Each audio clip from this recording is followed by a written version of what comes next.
Happy gang, we back in the building. We getting ready to talk some more boxing. So first off, we're gonna talk about my boy Amir Khan. Amir Khan gets a lot of hate for whatever reason. Don't understand why truly, but it is what it is.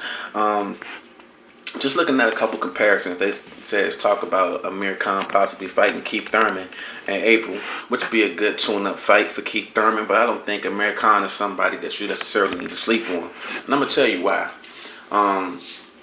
It's fuck the critics at the end of the day. Amir Khan has somewhat of a decent record, especially with some of the competition that he's faced. I mean, if we just looking at the competition, let me run down everybody that Amir Khan has beat.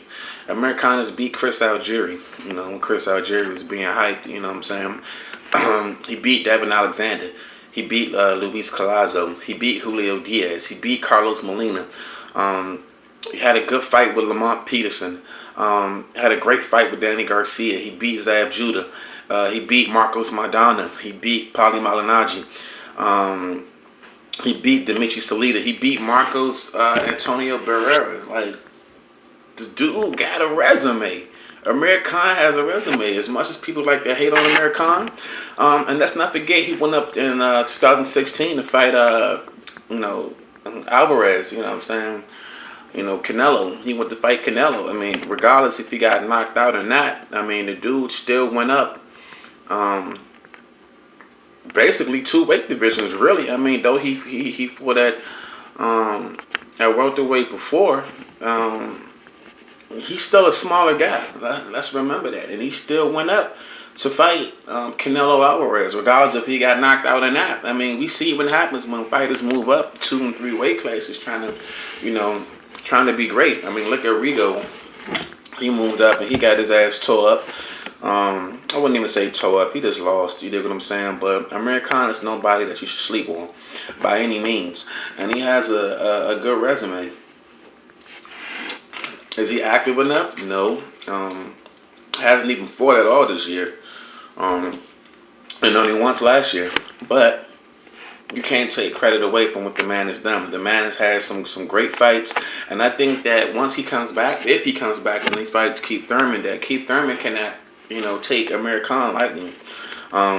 Does Amir Khan have tremendous punching power? No. But he has some good footwork.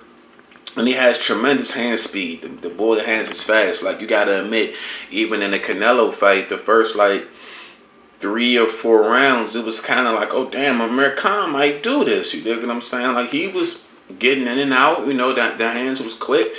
He was catching Canelo when we wasn't no power on it, but he was, it's a point system. So he was definitely up on points. And before the knockout, I actually had Amir Khan winning that fight up until he got caught. If he could have lasted to the end of the fight, who knows? Amir Khan might have beat Canelo.